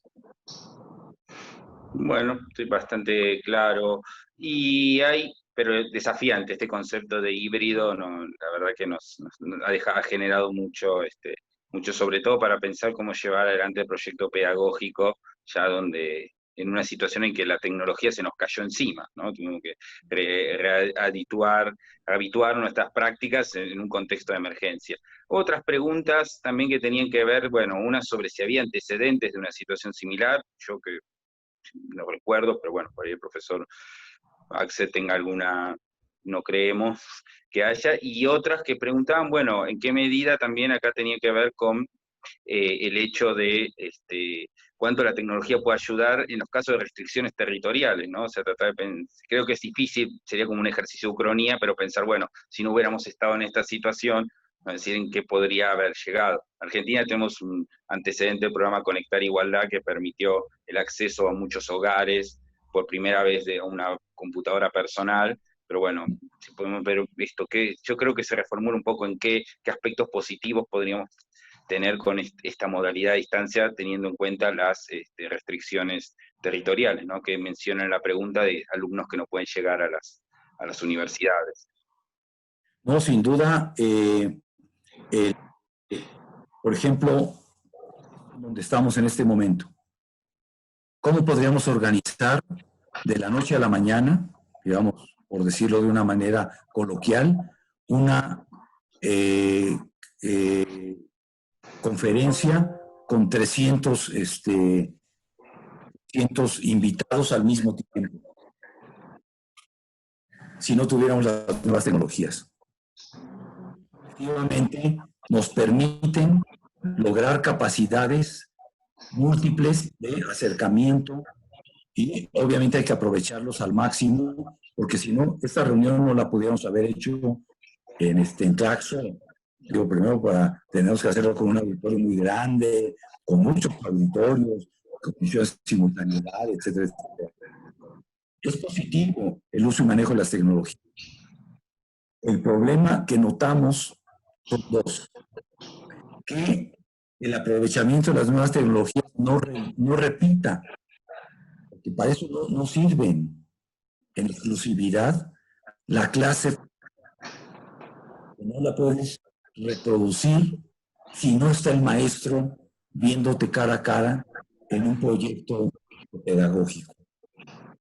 Eso es lo que nosotros decimos, hay que tener cuidado de simplemente repetir la clase formal en la distancia. Aprovechar las tecnologías, todo lo que podamos. Es muy positivo. Incluso hay que aprovecharlas hasta más.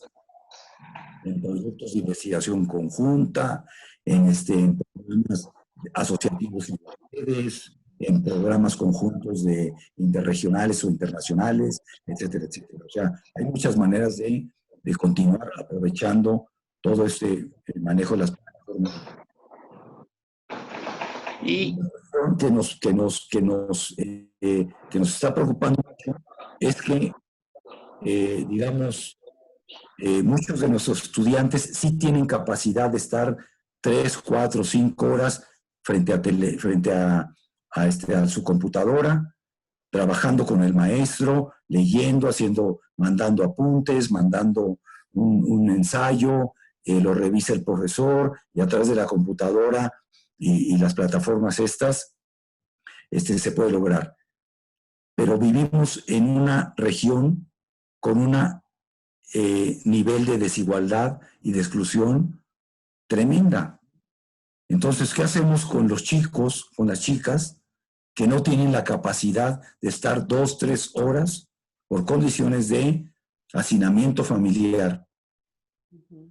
Porque trabajan, porque están en condición de crisis, confinamiento y tienen que cuidar a hermanos o tíos o abuelos, lo que tú quieras. Y dices, ¿sabes qué? Me toca ahorita entrar a clases de 2 horas o de 1 hora y me prestas la computadora. A veces no tiene ni computadora o el teléfono celular no tiene la capacidad. Bueno, nosotros ahorita estamos demandando a Slim, a Telmex, que dé capacidad a los celulares de forma gratuita para que cualquier celular de hasta 100, 200 pesos pueda tener la capacidad gratuita de poder incorporarse a las clases para que chicas que están en situaciones precarias o marginales puedan tener acceso.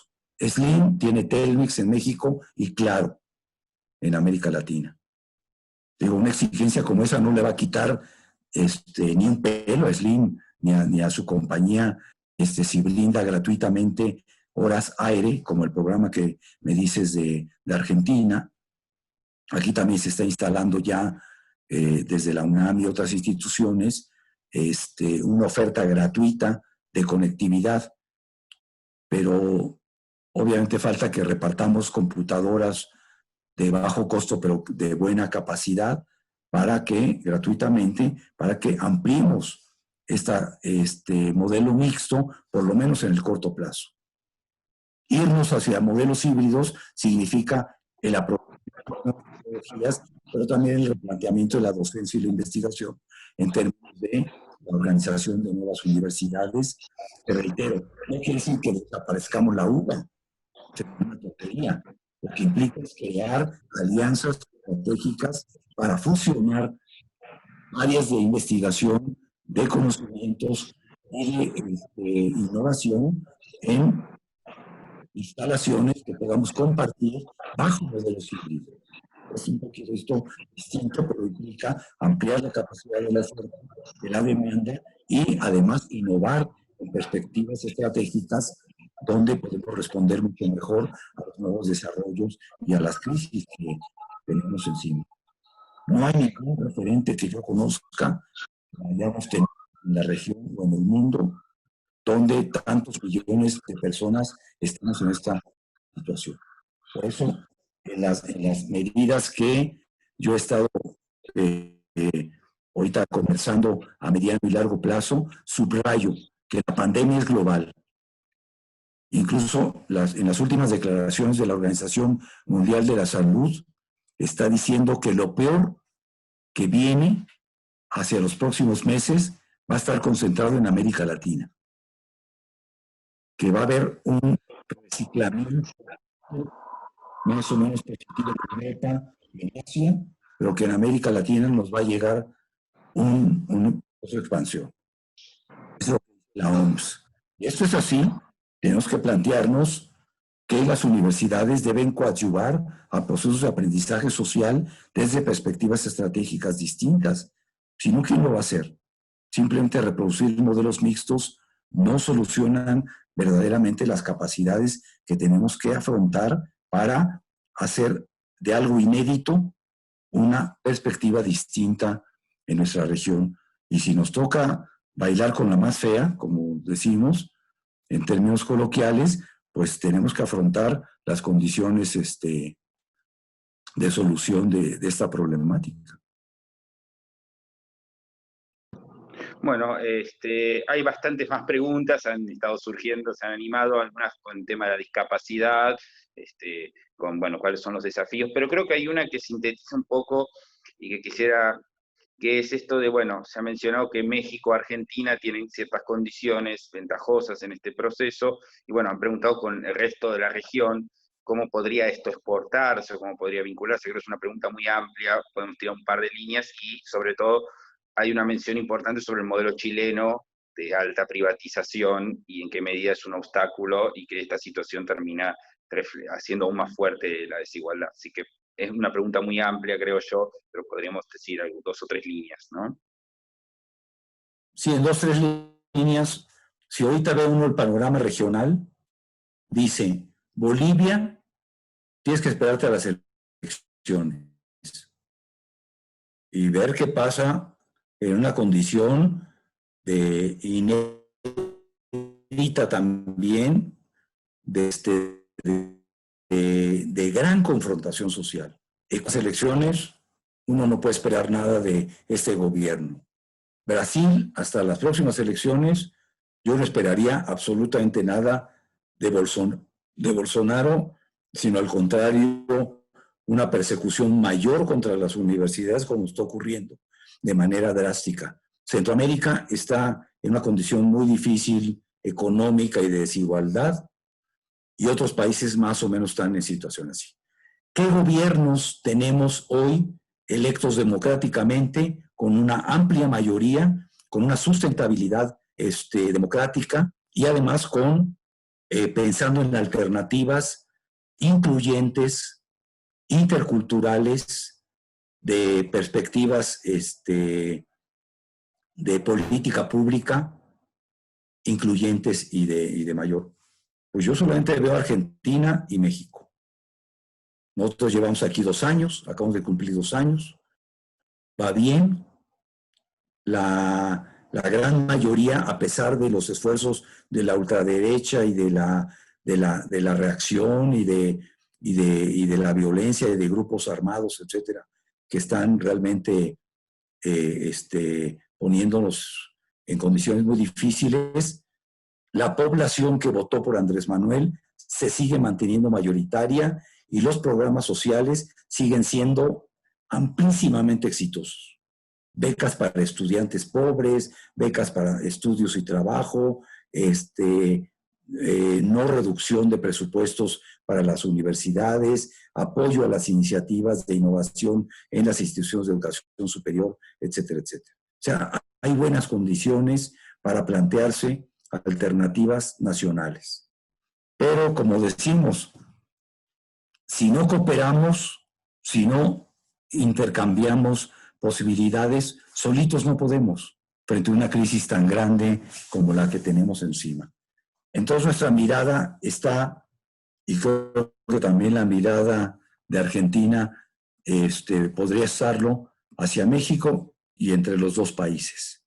Si nosotros pudiéramos desarrollar una agenda común, interinstitucional e intergubernamental, al más alto nivel, donde establezcamos posibilidades de que las grandes universidades encabecen una agenda de transformación buenas prácticas, movilidad ocupacional, de investigación y académica, procesos de formación docente interactivas, donde aprendamos lo que ustedes están haciendo en términos de docencia para enfrentar la pandemia y dar buenas prácticas, tal y como se están haciendo aquí en México, de docentes que se las están viendo difíciles, pero que están afrontando las nuevas condiciones e innovando desde su perspectiva, como pueden, con grupos de trabajo de 30, 40, 60 o más estudiantes. Es decir, hacer una agenda de unos 5 o 7 temas de gran altura y visión entre los dos gobiernos. Podría dar ejemplos para cuando tengamos otro periodo, yo espero, de mayor confianza y democracia en la región, que ahorita no existe por estas dificultades en estos países. Puede ser un antecedente realmente muy importante de que la colaboración nos permite superar condiciones de crisis con mucha mayor fortaleza que si estamos aislados y solamente hacemos convenios formales que no nos llevan más que para la foto. O sea, crear una agenda bilateral con estos dos países para mí sería estratégico para dar muestras de que podemos desarrollar capacidades múltiples de aprendizaje común y que pueden dar ejemplos de que es posible crear espacios de colaboración en los conocimientos, en la universidad, desde lo que nos identifica a todos nosotros, que es la universidad como un bien público, un derecho humano, el respeto a los subsidios y a la autonomía plena, con iniciativas de gran calado y envergadura, como son de carácter intergubernamental. Yo digo, por nuestra parte, yo estoy hablando con el ministro de Relaciones Exteriores, con la Subsecretaría de Educación Superior, con el Ministerio de Educación, diciéndoles, vamos a entrarle a colaborar con el único país ahorita que nos oye, que nos hace caso, que tenemos amplias relaciones, buena amistad y además lazos de colaboración como las que tenemos en este momento. Imagínense con instituciones como FEDUCA, Claxo, UBA, UNESCO. Digo, no necesitamos pensar en crear nada, aprovechar lo que tenemos y potenciarlo de manera bilateral. Creo que sería una muy buena práctica y buena iniciativa y buen ejemplo de cómo podemos superar esta crisis de forma compartida. Bueno, muchas gracias. Hay bastantes más preguntas también, pero bueno, estamos cortos de tiempo y como siempre invitamos, la clase va a estar grabada, se va a subir y además, bueno, nosotros invitamos ahí en la cursada del PADO que estos temas se van a retomar y también con una perspectiva latinoamericana. Así que cedo ahora a Lorena y Carolina para el cierre. Sí, Federico probablemente también quiere despedirse con un breve saludo. Bueno, sí, no tenía pensado agregar nada más después de esta excelente presentación del profesor Axel Didrikson, que no solamente nos señala la profundidad de la necesidad de desarrollar el conocimiento, sino nos pone desafíos que conversábamos recién en privado con Carolina Mera, que bien podemos tomar el guante para hacernos cargo de esta necesaria articulación con el eje Argentina-México y articulando desde la posibilidad que nos toca a aquellos países que contamos con un contexto institucional y político, ser nosotros quienes tomemos la posta para que más adelante puedan apoyarse ahí otras instituciones de toda América Latina en este eje que se pueda construir. Creo que hay una serie de dispositivos institucionales puestos para este desafío, así que tomamos el guante, Axel, el desafío, y contá con nosotros desde nuestro lugar en el que podamos aportar para que junto con sociales y las demás instituciones que están acá presentes nos pongamos a trabajar en esto. Muchas gracias a todos y todas.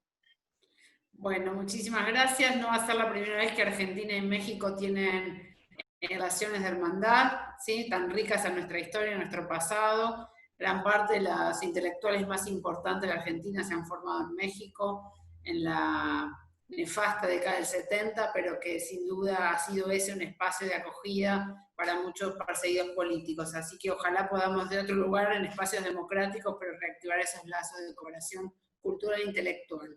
Antes de pasarle la palabra a Carolina, simplemente les dejo el aviso que el próximo 8 de julio, también mediante la plataforma Zoom, entiendo que de Claxo, si no ya estaremos enviando el link correspondiente, se va a dar presentación al programa Investigación, Transferencia y Desarrollo en la Universidad Pública, que va a contar con la presencia de la decana de la Facultad de Ciencias Sociales, el ministro Roberto Salvareza, y el director del Instituto, Gino Germani y Martín Ursúa.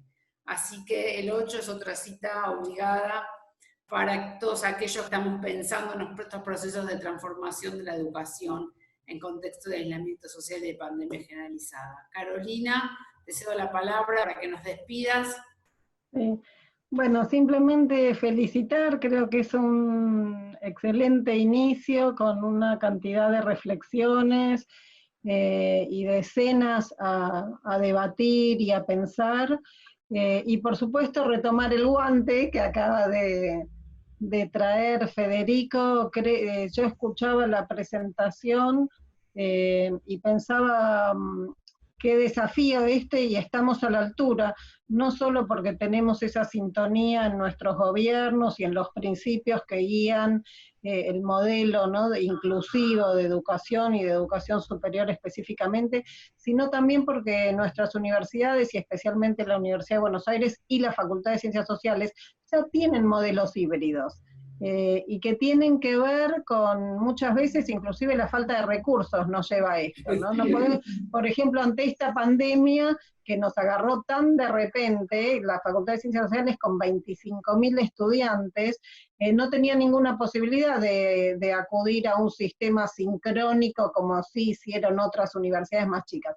Eso llevó a que los propios equipos docentes con los estudiantes fueron usando las nuevas tecnologías así de una forma más híbrida, e inclusive con otras redes. Las ciencias sociales en eso hemos ganado mucho, del 2003 al 2015 en Argentina, con los gobiernos que, bueno, vos, Axel, ya mencionaste, de Néstor y Cristina Kirchner, donde justamente se trabajó y se promovió y se incentivó mucho el trabajo en red, fomentando proyectos de investigación, ¿no? Entonces creo que estamos en condiciones de retomar ese desafío que nos planteás, y ya te pongo una cita, para, hoy no porque hoy es viernes, pero la semana que viene, con FEDUBA de por medio y por supuesto Claxo, vamos a pensarlo, nos interesa un montón, tenemos equipos de investigación y equipos docentes trabajando estos temas. Bueno, sin ir más lejos, Pablo, Federico, todos son también docentes de la facultad, y creo que es muy interesante. Y simplemente para cerrar, quiero decir que no solo, sino que este desafío que nos plantea la pandemia y que vos pusiste tan bien en tu exposición, nos abre otro desafío que nosotros como universidad pública en Argentina venimos trabajando mucho, y es la inclusión de nuevos saberes en la producción de conocimiento en las universidades.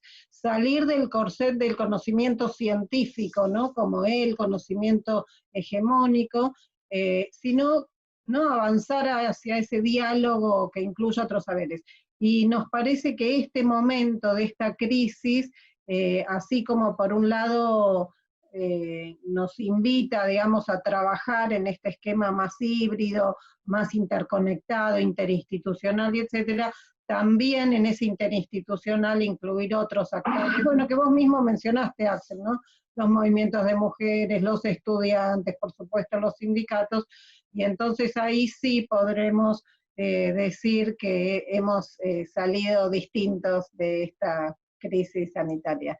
Yo les agradezco muchísimo a todos y todas, a todos quienes están hoy siguiendo esta clase y que seguirán seguramente en las próximas. Un orgullo enorme poder estar hoy en esta novena corte del PADOC. Axel, muchísimas gracias y te estamos viendo pronto, ¿eh? Muchísimas gracias. Nos vemos al próximo. Gracias, hasta luego. Buenas noches. Chao, Nos buenas vemos noches. pronto. Saludos a todos, un abrazo. Cuídense mucho. Sí, así, muchas. Chao, Gracias gracias a todos y todas. Chao. Gracias. Chao.